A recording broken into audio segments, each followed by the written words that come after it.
Just recapping our top story, Iran has launched dozens of missiles on at least 2 US bases in Iraq.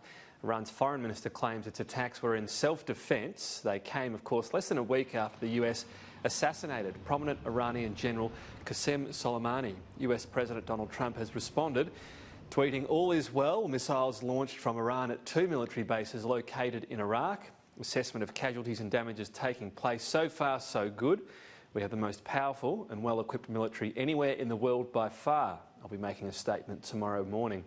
Earlier I spoke with Washington Post's national security reporter Paul Sonne about the likely US response to the attacks. I think the conventional wisdom here in Washington is that the level of response will depend on whether or not American service members or Americans are killed in either of the attacks. There is a sense that there was advance warning. There was an idea that military facilities that were hosting U.S. personnel in Iraq would be vulnerable to a retaliatory strike by Iran. They were aware of that. They were prepared to take cover. So while there is no indication yet as to whether or not U.S. personnel were wounded or killed in the attack, it is possible that these attacks happened without killing any U.S. personnel. And in that case, it's possible that you won't see some extreme escalation on the U.S. part in response to this attack. And we're hearing chatter Iran is planning to carry out another wave of attacks. In your view, though, is this likely, or do you think Iran feels it's got its message across? I think it's really unknown at this point. Is this the first barrage? Is there more? I don't think the U.S. officials here in Washington know, and they're certainly sitting tight for the moment. It's also very hard to tell how Iran wants to respond. Obviously, I think the Iranian government knows that if it does kill or wound U.S. service members, there's going to be a significant response from the United States. The Trump administration has made it pretty clear, has drawn a red line that any activity by the Iranian military directly or Iranian proxy forces that kill U.S. troops or U.S. personnel is going to be met with a response. The regime in Iran certainly knows that.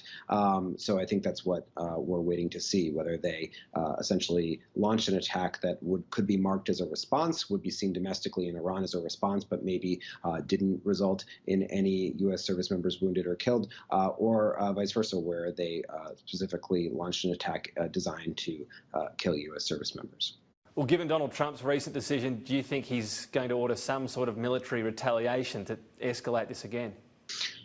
It's hard to say. It depends what you mean by retaliate. In terms of, you can retaliate in a sort of tit-for-tat way, as we saw with the drone shoot-downs in the Strait of Hormuz last year, or you can retaliate in an escalatory way, in a way that sort of steps up the conflict. If these attacks are carried out without killing U.S. service members, you can see a situation where the U.S. would respond, but not necessarily in an escalatory way, in an attempt to tamp down on the spiraling conflict. But you could also see the opposite, where politically, if U.S. service members were killed in these attacks, the Trump administration would domestically have to respond forcefully. Paul, can you put this into context for us? How dangerous a situation are we in right now? Have the US and Iran ever been this close to what could be an all-out war? Some people would say that we have been in a sort of a cold conflict, hot war, however you want to describe it, with Iran for a while. There have been tensions escalating over the course of last year, particularly ever since the Trump administration pulled out of the Iran nuclear accord in 2018. And certainly the conflict in Iraq, the U.S. military returned there in 2014 to help get rid of Islamic State. And that area, both in Iraq and Syria, has been in conflict for the last couple of years. So there is already a war in a sense. But if you're asking, in terms of direct conflict between the United States and Iran, this is certainly probably the most tense it's been in many, many years.